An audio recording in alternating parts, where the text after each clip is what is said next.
Hello, Ball-Chatham. Today is December 1st, and here's your recap of last night's board meeting and the agenda items that we covered.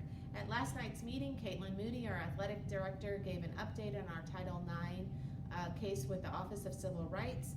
We turned in our final part of our report to them yesterday and anticipate hearing back information from them soon. We also acknowledge that we have 50 students who were named Illinois State Scholars, and we're very proud of them of this achievement of being the top 10% in the state, along with their GPA and their test scores. We also had several reports from Charlotte Montgomery, our CSBO.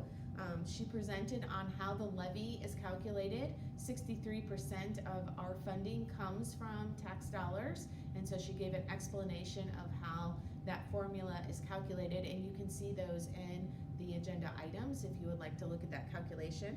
She also talked about the truth in taxation hearing, which will be held at our next board meeting, which is a legal step that we must comply with based on our tax rate. And she also shared with us the paper bid.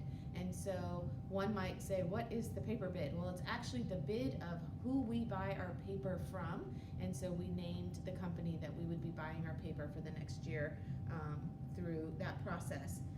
She also presented about the WSEC building and our contract and our intent to purchase that building. The next two items on the agenda were the next phase of the roof replacement at the high school. That will be phase 2 of 5. And so Mike Dobbs, our facility and maintenance director, talked about when that project would start and the cost of that project. And then finally, we discussed changes to the 2023-2024 school calendar, which the change there was the placement of parent-teacher conferences moved 2 weeks down on the calendar. And we also approved the 2024-2025 school calendar so that you have an opportunity to plan family events in advance. So those are the highlights of the meeting. Our next regularly scheduled board meeting is on Wednesday, December the 21st, and we thank you for watching our update.